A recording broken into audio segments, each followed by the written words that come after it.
The goal of this video is to introduce the definition of differentiability, which is going to be a huge topic in real analysis too.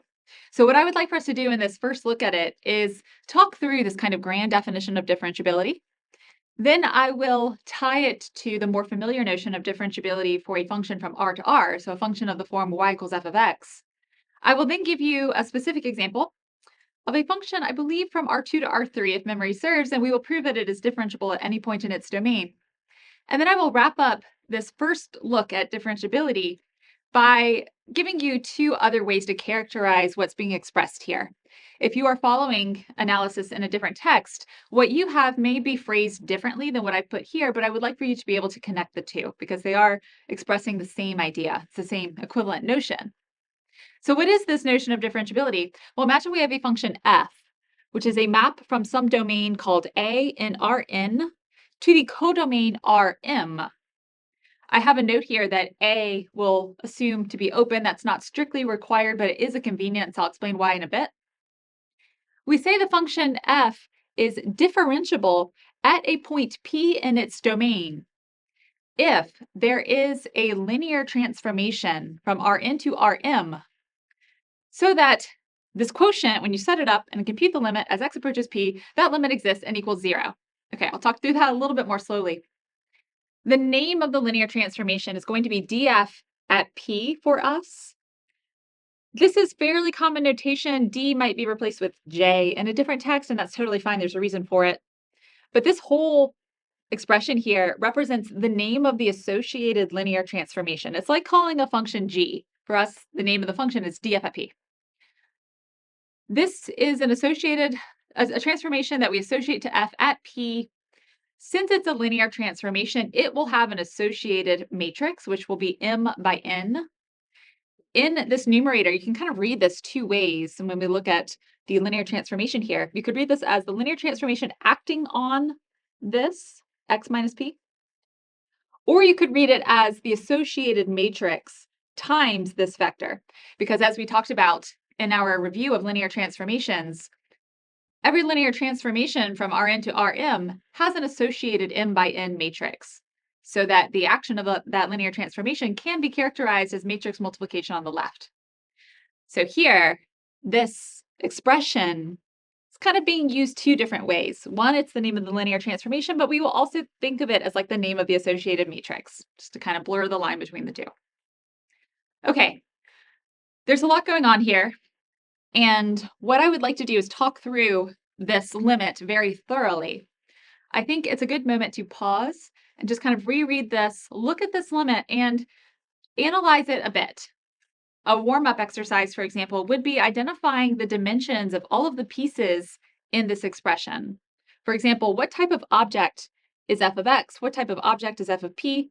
What kind of norm is this? Maybe go through and label with like n's and m's the dimensions of all of the characters in this expression. I will come through afterwards and say exactly what's going on here algebraically. But then I want to talk about the meaning. So what is this limit telling us about f? All right, let's start all the way on the left. We have the limit as x approaches p. If A is open, so if we make that assumption, then hopefully you can see this marker. Typically I stay away from blue, but so let's say this is the open domain A, and imagine P is, say, here. All points in open sets are interior points. So making this assumption means that we always know we can approach P and we can approach it from any side or any direction that we'd like to. So if P is kind of well inside the domain so that it's an interior point, which it will be if the domain is open, then, if I start out here, that might be a bad place to start. But whenever you take a limit, you imagine you're getting close. So it's silly to imagine what's going on over here. Instead, I want to imagine that x is approaching P, and it doesn't have to approach in a straight line manner. We can imagine a sequence of points in A that are kind of spiraling around. But if A is open, then we can do this. So we can approach P kind of however we want to. Okay, so this limit, it makes sense. I will usually avoid an extra subscript where x is in A, but we imagine that this is happening in the domain. Then looking at the numerator, we have f of x and f of p. These are both outputs, so they are in our sorry, Rm, looking at the wrong one. They're in Rm. So both of these are m by 1 vectors. Remember, when we say vectors, we look at elements in Rn and Rm. We imagine these as columns. So this is m by 1, m by 1. Then I've already said that df at p here, you can read this as the linear transformation acting on this, or you can read it as a matrix times this, because those two actions are associated with each other. The matrix that we associate to this linear transformation is m by n. So you can throw that dimension in there. X minus p, again, this is back in the domain, so this is an n tuple. So this m by n matrix acting on this n by 1 vector produces a vector in Rm, so that overall that product is an m by 1 vector, which is good because it means that what we've set up here is dimensionally consistent. It's a combination of vectors in Rm.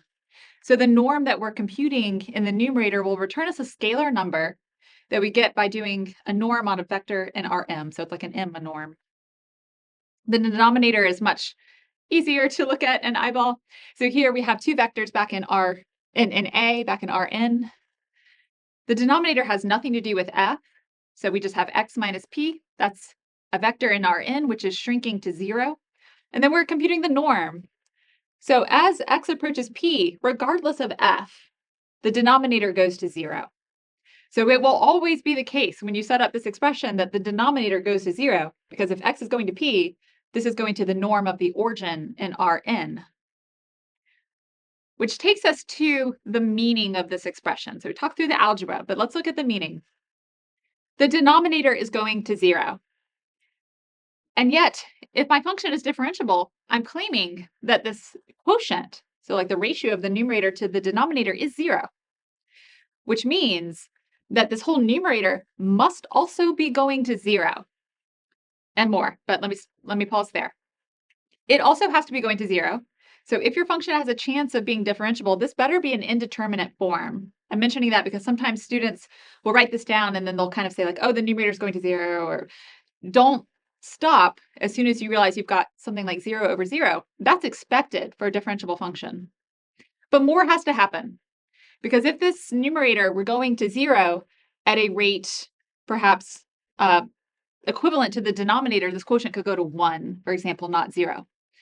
So in order for this quotient to go to 0, you need the numerator to go to 0, and to go to 0 faster than the denominator, speaking kind of casually there. What does it mean faster? It means that this quotient goes to 0, right? So there's like the kind of casual way of thinking about it, but then we can actually quantify it by saying the ratio goes to 0. Okay, so the numerator better vanish, and it needs to go to 0 so fast that it drives this whole expression to 0. What is that telling us? Well, I've tried to color it in green here, if you can see this. So from here to here, this whole expression is what I will call the first order approximation for f centered at p. I said I will call it that because often people call it the linear approximation to f at p. I don't like that phrase because it's not technically linear, it's technically affine, but let me write it out and then we'll talk through it. So this whole expression here, f at p plus the linear transformation df at p acting on x minus p is the first order approximation to this function f centered at p. P is fixed, so this is a function of x. Any linear transformation from Rn to Rm will send this expression to f of p when x equals p. So if I plug in x equals p, this becomes the origin in Rn, which means this is the origin in Rm. All linear transformations send the origin to the origin. So when x equals p, we exactly match f of p. So if you look at this numerator expression, you just kind of focus on this for a moment and plug in x equals p, it should always vanish at p. The question is, what happens when x is near p? When x is near p, this is close to 0. Linear transformations are continuous, so we expect the result of this linear transformation acting on this vector, which is close to 0, to send us close to the origin in Rm. So it's like we'll take f of p and just change it a little bit. The question is, can you find a linear transformation so that that change closely matches the real behavior of f near p? Because if you can, then when we compare f of p to like this kind of adjusted this approximation of f, it would be such a good approximation that this numerator would vanish and vanish faster, speaking casually, than the denominator. So differentiability is all about finding a good first order approximation for the function centered at p. Then let's look at the second quantity. I'm calling it R for remainder, so it looks like left and right, but really this is L, kind of sticking with the tradition that this is called a linear approximation, even if it's not technically linear, and R for remainder. That is just f of x minus LP of x. This is exactly what we're computing the norm of in the numerator. This is like the remainder or the error measuring the gap between the function's real behavior near p and the first order approximation's behavior near p. So again, f is differentiable at p if we can find a linear transformation so that this error is very small. So small that, again, this quotient gets driven to 0. This is just a start of differentiability. So we are going to keep working with these notions like for a long time. I want you to memorize this, like have this expression really ready to go. You should get to the point where you just kind of write it down automatically. Like you were trying to write something else and you found yourself just writing this. Because when we start talking about differentiability for, say, specific examples, or when we start building up the theory of differentiability and proving theorems, we will almost always need to go back to this expression. All right, let's see how that quotient we were just looking at gives us the familiar difference quotient for single variable calculus. Suppose here that f is known to be differentiable at p. That means I don't need to prove the limit from the definition goes to 0. I know it goes to 0. So what that means is for this function, I'm going to set up, say, 0 on the left, and then we'll simplify the quotient. On the right, I'm going to begin with the definition of differentiability that we just had, but for this special case of looking at a function from R to R. So this will be the limit. As x goes to p, I will drop vector notation because x and p here are scalars. Then we will have the R1 norm, which is just absolute value. I recommend writing absolute value when you recognize that that is actually what's happening because it helps you recognize like the dimension of the space that you're working in. So here we are just working in R. So what were vector norms in both the numerator and denominator for the kind of generalized version of that quotient is just going to be absolute value here. Okay, then we have f of x minus the first order approximation. That's f of p plus df at p. That's the name of a linear transformation acting on x minus p. Okay, so that's our numerator. Recall that linear transformations from R to R are really just scalars. So let me just write above it that we actually expect this linear transformation acting on this number to turn into scaling this number by something called m, where that's just like the slope of a line. Okay. All right, that's the numerator. The denominator, again, is the norm in R1 on the real number line. So that's just absolute value of x minus p. What I'm going to do now is like take this quotient of absolute values and turn it into the absolute value of the quotient. So I can, because we're working in a very special situation where both the numerator and denominator are just scalar quantities, we can write this as the limit as x goes to p of the absolute value of the quotient. And then I'm going to distribute this negative, and I will make this replacement that whatever we're looking at here, its associated matrix is a 1-by-1 matrix, which is going to be this number m. Okay, so let's see. F of x minus f of p minus m x minus p, that's my numerator, divided by the denominator, x minus p, like so. Okay, let's break this up into two expressions.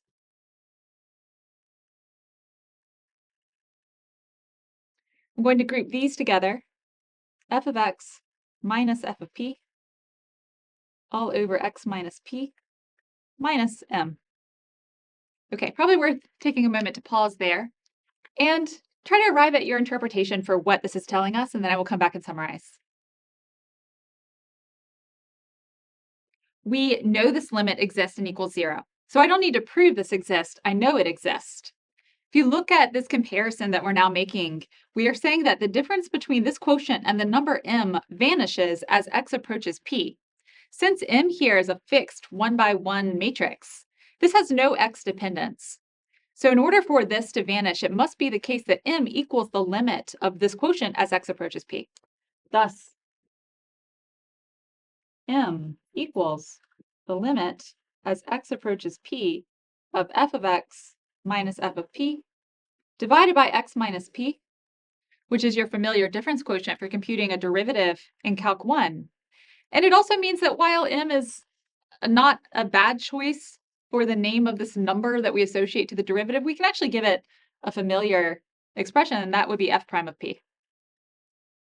F prime of p at some point in the domain is a number.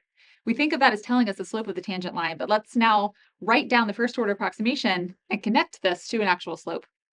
So L at p of x, our first order approximation will now be this. That is going to be f of p plus, I could call it m, but maybe I'll call it f prime of p.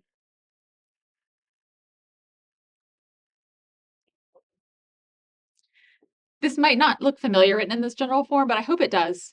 This is the equation of the line tangent to the graph of y equals f of x, centered at p f of p. So this is a very famous tangent line. Or rather, written as the approximation, this is the first order approximation. It's like having a tangent line approximation.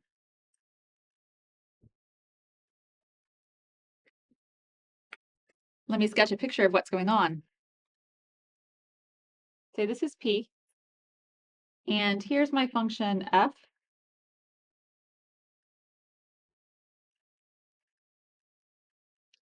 So here's the point p f of p, like that. The equation of the line through this point, which lies tangent to the graph of this function,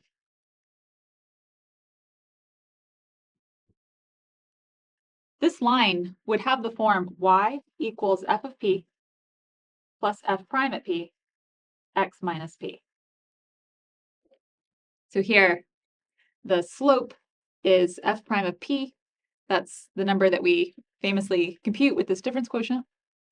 And we are saying that this function f is differentiable because it's not clear in my picture, but this tangent line is so tangent to the curve. It's tangent. It's like laying against it right at this point, so that, again, my picture is a little bit flawed. Imagine that this is a little bit more tangent. Right at p, they agree. That's why I said the numerator is 0 if x equals p. Right at p, they're passing through the same point. So the difference between f and its first order approximation, that remainder error quantity, is literally 0 at p. The question with differentiability is what happens if you move a little bit away from p? If my function, that's a terrible picture, but imagine my function had some kind of corner and I tried to draw a line. As soon as I move away from this point, if you can see this tiny picture I've drawn, my function is not well approximated by that line. However, if you have a differentiable function, like this one, if I move a little bit away from p, the line is still a good approximation. So good that when we set up and evaluate this limit, it would go to 0, even though the denominator goes to 0. So the comparison between the function and the tangent line is very good, driving this expression to 0. So this is visualizing differentiability for the special case of looking at a function from R to R. You can see how this kind of generalized quotient that we set up for multivariable functions, which are potentially vector valued, actually reduces down to the familiar form from calculus if we're looking at a function from R to R. You may be wondering, can we do something like this for other types of functions from, say, Rn to Rm? And the answer is yes. We will start with this expression and get out of it what this associated matrix would have to be. But it's a little bit more work than what we did here, so we'll have a whole video on just that computation. Okay, so I hope that this illustration helps you connect this expression, which might not have looked immediately familiar to the familiar form. And then again, our idea of differentiability is to say that there's a really good first order approximation. From calculus, you've probably seen that many times. That is this idea of a tangent line approximation for the function. What I want to do now is look at an example of a function from R2 to R3, where I will just give you the associated matrix. So I won't say where it came from, although you might be able to deduce that. I won't talk about where it came from. I just will say use this associated matrix and this function in this definition and prove that it goes to 0, thereby confirming that the function is differentiable. Okay, let me step away if you're still copying this down, and then we will look at that example.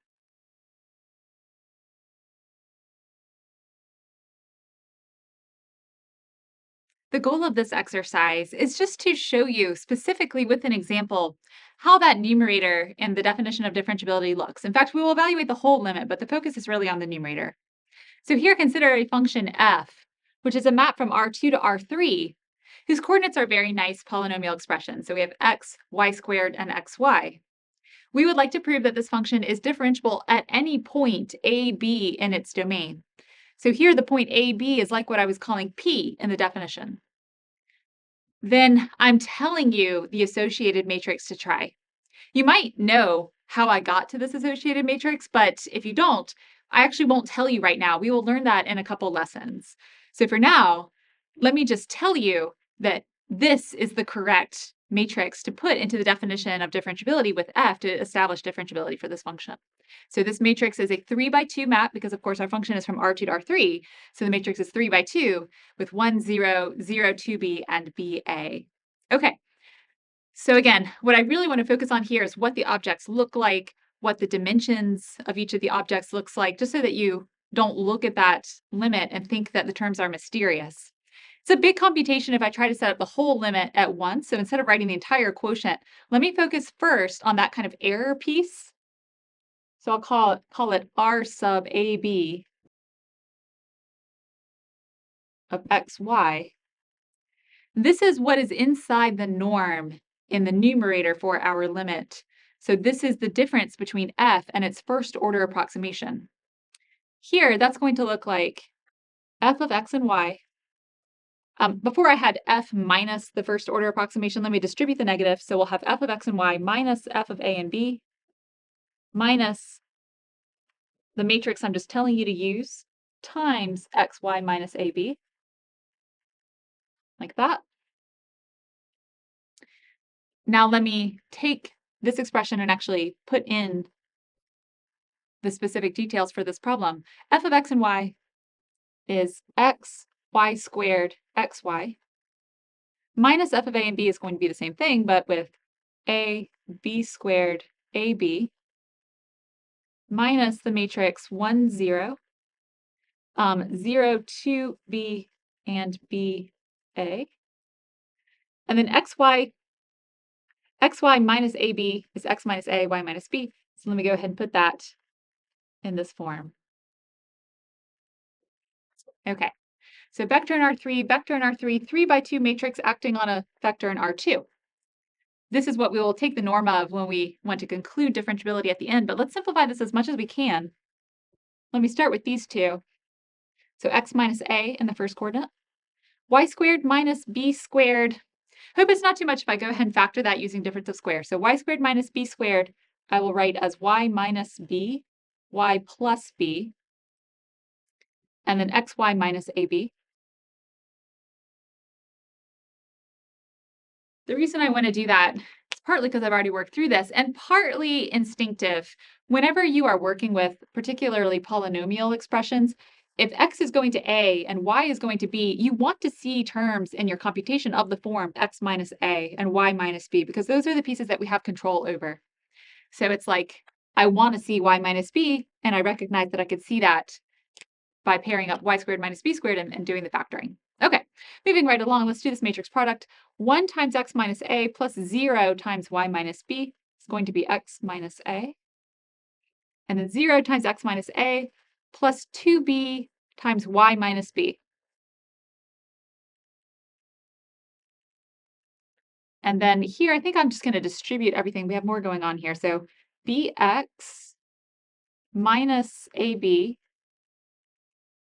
plus AY minus AB. Okay, I think I did this right. Let's see, cancel, cancel. When I subtract terms on that second row, I will recognize as I do so that I can factor y minus b in front of this expression. So we'll have y minus b times this minus 2b times y. So pull the y minus b in front. And likewise, well, actually, first let me notice here, I have minus ab minus negative ab. So we can actually cancel this term out with that one.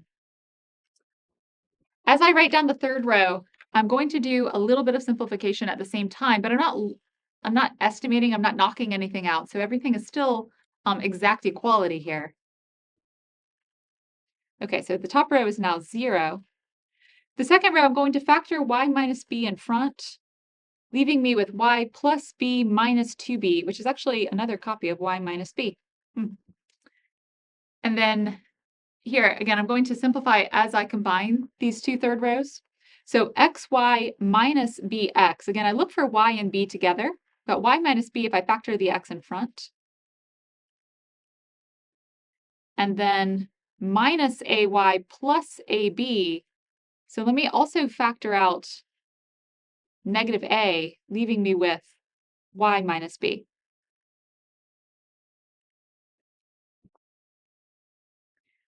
And let me now actually just write one more line over here to the right, pulling the y minus b in front.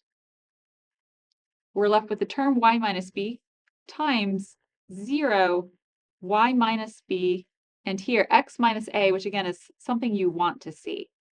Okay, so at the end of the day, that error expression that we compute the size of in our definition of differentiability looked like this to start with, but it simplified really nicely into y minus b times this vector in R3. That's the dimension that we expected for the numerator. I'm going to step aside in case you're writing any of this down and I'm blocking any of the details. When I come back, we will set up the quotient, meaning we will take the norm of this and divide it by the norm of xy minus ab and compute the limit of that quotient as xy approaches ab. I think I can fit the whole limit right here. It's actually pretty nice.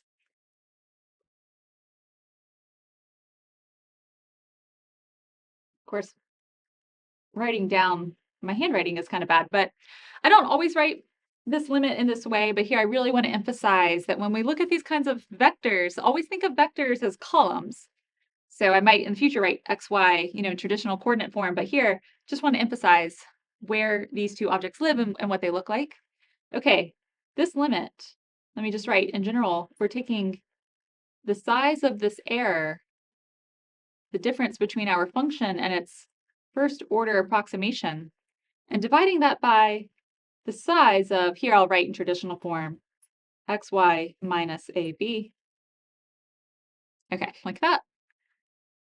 So what is the norm of this? Because that's our desired numerator. It's going to be the size of the scalar. So I will write the absolute value of y minus b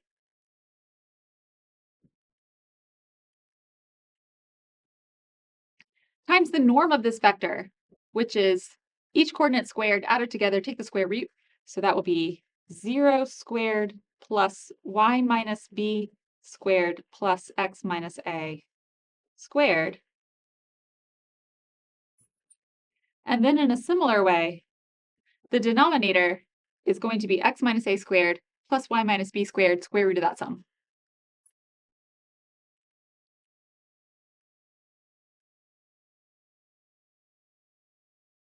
So that's the distance from xy to ab.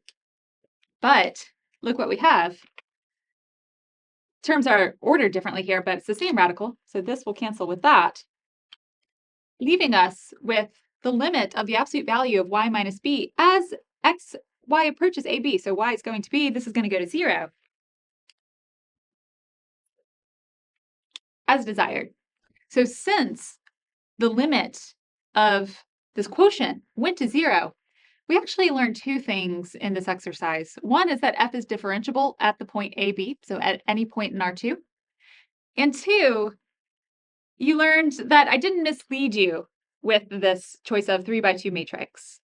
So it's like if you can prove the limit of the quotient goes to 0, you get differentiability and confirmation of the matrix at the same time. Um, so here, since I didn't tell you where this came from, you're kind of testing it as part of this exercise.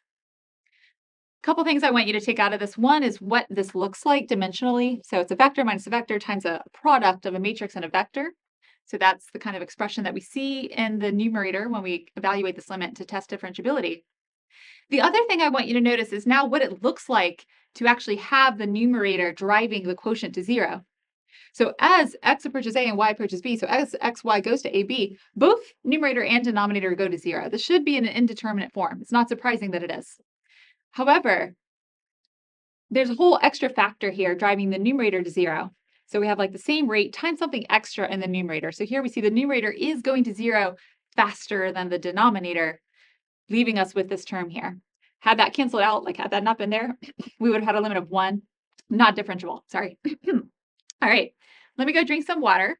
I'll let you finish copying this down. And then when we come back, we will just characterize the definition of differentiability just with 2 other equivalent ways in case you encounter slightly different presentation of that limit in other text.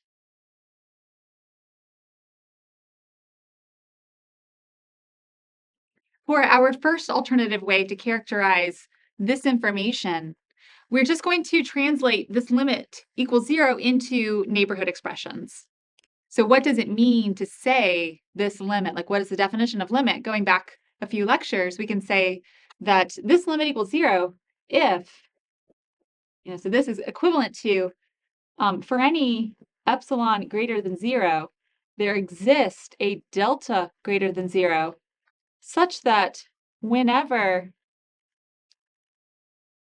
the distance from x to p is less than delta, and actually greater than 0, it follows that the distance from this expression, well, this is a real number.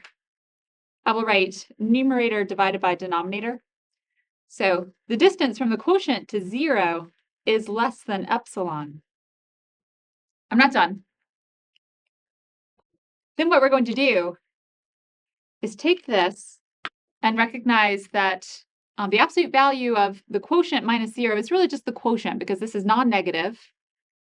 And so, okay, this is like really just the numerator norm divided by the denominator norm is less than epsilon.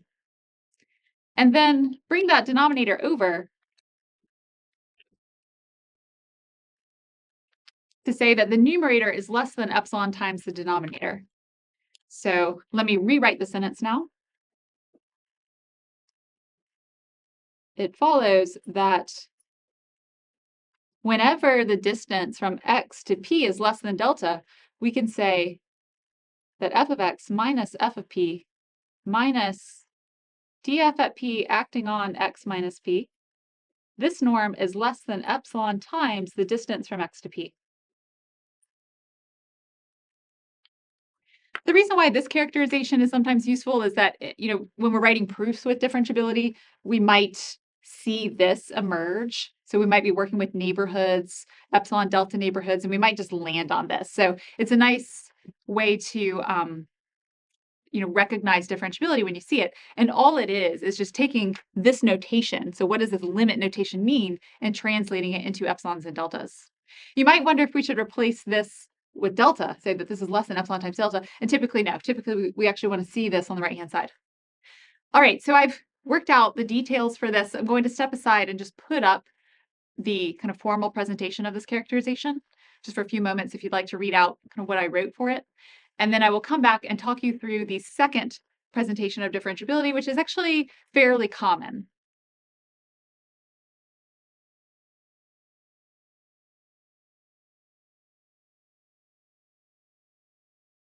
Here's the other form I wanted to mention, because this is often how differentiability is presented in real analysis textbooks. So this is the exact same idea as the definition of differentiability that we opened with. It just looks a little bit different when you first read it. So what this says is that f is differentiable at p if there exists a linear transformation, which again I'm going to call df at p here, so that you can write f in a special way. it looks like it's first order approximation plus some kind of error term. This is the same error that we've seen. In fact, it's what I'm calling the expression inside the numerator norm. If you put that expression here, you would just have f of x equals f of x. So it's a true statement, but what's key here, what's capturing differentiability, is that as you compute the norm of this, which again just actually returns you the original numerator that we had, compute that norm and put it in ratio with the size of the difference x minus p, that ratio vanishes as x approaches p. So this is actually the same limit that we've been looking at.